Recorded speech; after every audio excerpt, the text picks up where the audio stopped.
Okay, so today, guys, we are back with the micro stakes guide. In a video a couple of weeks ago, I said that I'd be rotating this series between hand analysis and play and explain. Last week, we did a 5NL Zoom play and explain. If you haven't caught it, you'll be able to catch it up here or in the description below. Today, we are going to be doing a hand analysis format, and we're going to be looking at which combos to choose as bluffs and which combos to barrel off with. I think a trap that a lot of us fall into in the micros is not bluffing enough or not choosing the right combos. So hopefully this concept video will be valuable to you. We're also going to have the added benefit of checking out some solver work as well in the background, just to talk a bit more about why we're doing what we're doing.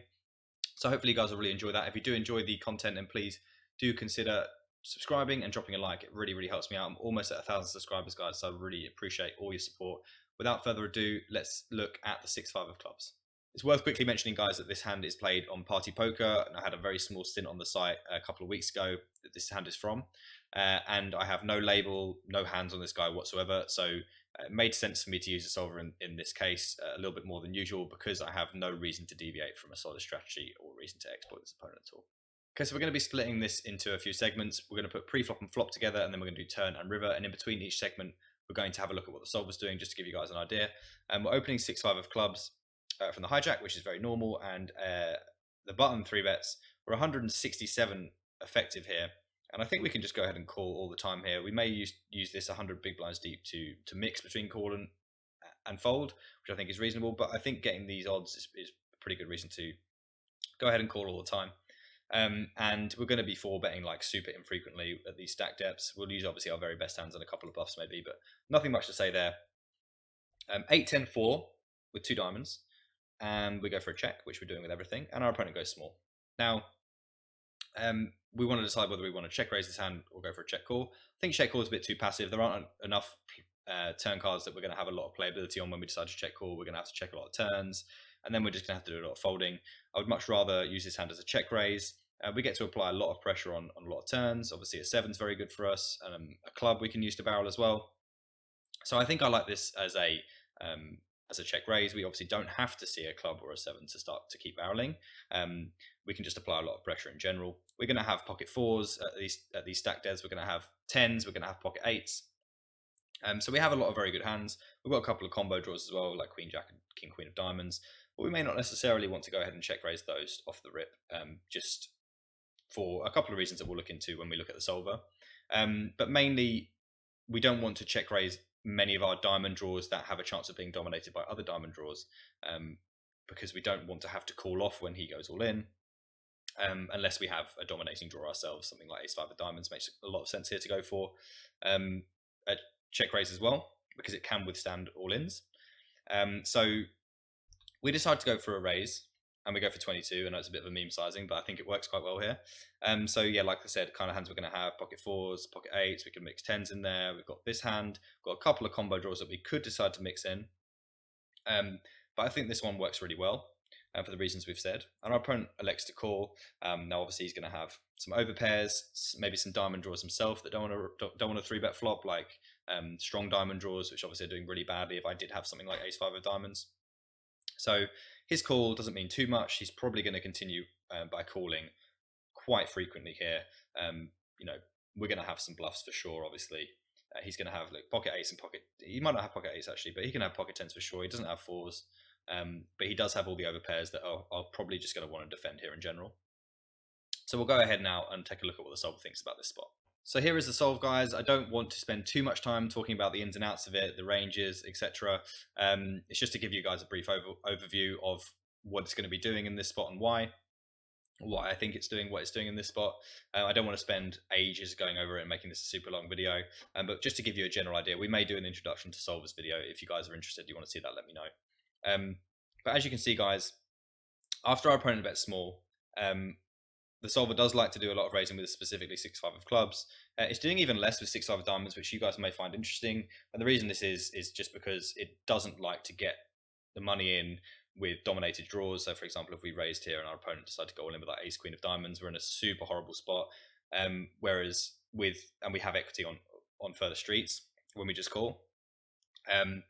With the 6-5 of clubs, like I said, we don't really have that much playability on turns, and we have a very easy fold against the jam. So we're not pushing ourselves off any equity as often. So I think that's probably why it's doing that. You can see that 7-6 is featuring a whole bunch. But in terms of like what we're going to be doing this with for value, The solver obviously is loving pocket fours. Pocket eights, it's doing more often than not, which I think is reasonable, but it's also doing it more often with tens. And that's probably because the tens don't have a diamond in them. But like I said, don't want to spend too much time looking at this. The Jack 10 is featuring a lot as a check raise, and that's mainly for protection reasons, I would say. Obviously, there's no diamonds in our Jack 10 combos, and we want to protect against our opponent's draws and stuff like that. So that makes sense to include in there as well. But it is also doing a lot of check calling, and you'll see as well that it's doing that a bunch with like Queen Jack of Diamonds. Like it's not. You may expect this to just always be check tracing with Queen Jack of Diamonds, etc. Queen 10 of Diamonds. Sorry, we can't have Queen 10 of Diamonds, but Queen Jack of Diamonds at least is definitely wanting to do this like less than you would probably expect, and because it really doesn't want to get its draws in dominated. Now, Ace 5 of Diamonds, like we talked about, is doing it a lot more, like 70, well, close to 65-70% of the time, because it doesn't mind getting in when jammed upon. It doesn't mind getting in that draw because it beats obviously all the other draws that our opponent can have. What else have we got that we could quickly mention? It's like the same as with Jack 10. It's doing a lot of raising with 10-9. These are obviously combos that need lots of protection, which is why it's including them. And then, like I said, 8s and 10s and 7-6 and 6-5 and pocket 4s, which are making up the majority of our raising range on the flop. And we're sort of getting into why I chose this hand specifically. I don't think people are doing enough raising with this type of combo. They're doing a lot of raising with their diamond combos. The problem with those diamond combos is, like we talked about, if they get jammed on, then they have really awful spots. But also they make really bad triple offs. And that's because often they include the type of hands or cards that we want our opponent to be folding. Now, when we have 6-5 of clubs, our opponent can have all those cards. So when we do decide to triple off, he's going to have more folds. The 5 of hearts rolls off on the turn, and I think we have a pretty clear barrel. We obviously still have, and remember, we're not bluffing too much here by using the 6-5 of clubs, because we're actually not going to be raising a lot of those diamond combos that, you know, popular thinking would have us say that we would do. So we're not super bluff heavy here. 5-6 of clubs is one of our bluffs for sure, but remember, we do also have some of the time we have that Jack 10, which we're going to keep barreling with, I think, as well. And we'll have a look at that in a second. We're also going to want to barrel our pocket 4s, obviously pocket 8s when we have them.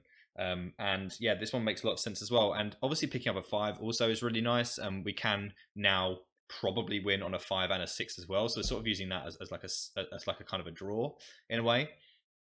So in terms of sizing, what do I like? I think around 30 to 40 big blinds in this spot is really nice.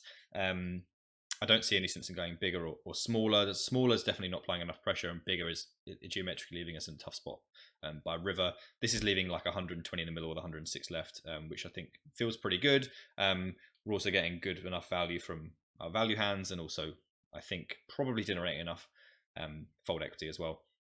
We maybe could consider going slightly bigger here, maybe something like 40, but I don't think I'd like to go any bigger than that. We decide to bet, and our opponent calls. Obviously, our opponent, and here's where a lot of this, when we're talking about whether we want to raise diamonds on the flop, a lot of that becomes super relevant, because our opponent's going to have diamonds here a bunch. Now, he may decide to do some raising, but I think he's probably going to be defending mostly by calling. Obviously, because we can have some very strong hands here, some hands that he can't really have. And his overpairs are going to want to do a lot of calling rather than jamming, just purely because we can be doing so well on this board. We're going to have 6-7. You saw the solvers doing a bunch of raising on the flop with 6-7, so we're going to have that as well. Surely we have 5-6 of clubs, obviously going to be doing that with 6-7 too. So we're doing super well, and our opponent can't really defend too well by raising. And when we don't have diamonds, it's more likely that our opponent has diamonds, and when he can't raise a lot of his other combos, he's going to have to continue by calling the diamond combos as well. Yeah, we decide to bet. Our opponent calls. Let's take a look at what the solver's saying. So it doesn't look like we'll have to spend much time on this section, guys. As you can see, pretty much the solver likes to just continue betting with most of range here. At some frequencies, it's not betting, but we can just rule those out and simplify and bet the range here. It's still continuing to bet with Jack 10. It's still using our combo to bet, all the time. If we did have Queen Jack of Diamonds that decided to raise the flop, then it still wants to continue with that. Because if we do check, what does it mean? It means we pretty much just have like weak pairs a bunch.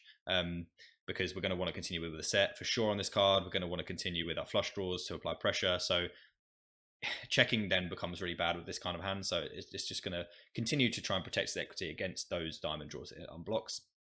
And just quickly, guys, as we talked about, this is our opponent's range after we do decide to bet. And as you can see, it's not really doing any raising. We talked about that not making too much sense. As you can see here, it's just pretty much defending all of these combos. It's not doing much jamming at all. It wants to keep all those bluffs in, obviously, and yeah, it needs to protect itself. With those overpairs that aren't really going to want to be doing that very much when we do have a pretty strong range, and keeping our bluffs in like 6-5 of clubs seems pretty good too.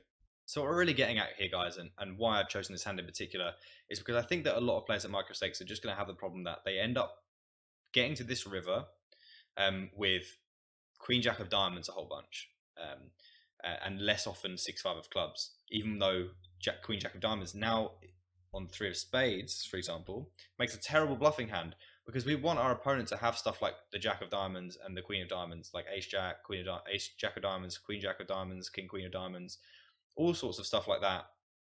We want them to have those hands when we're bluffing.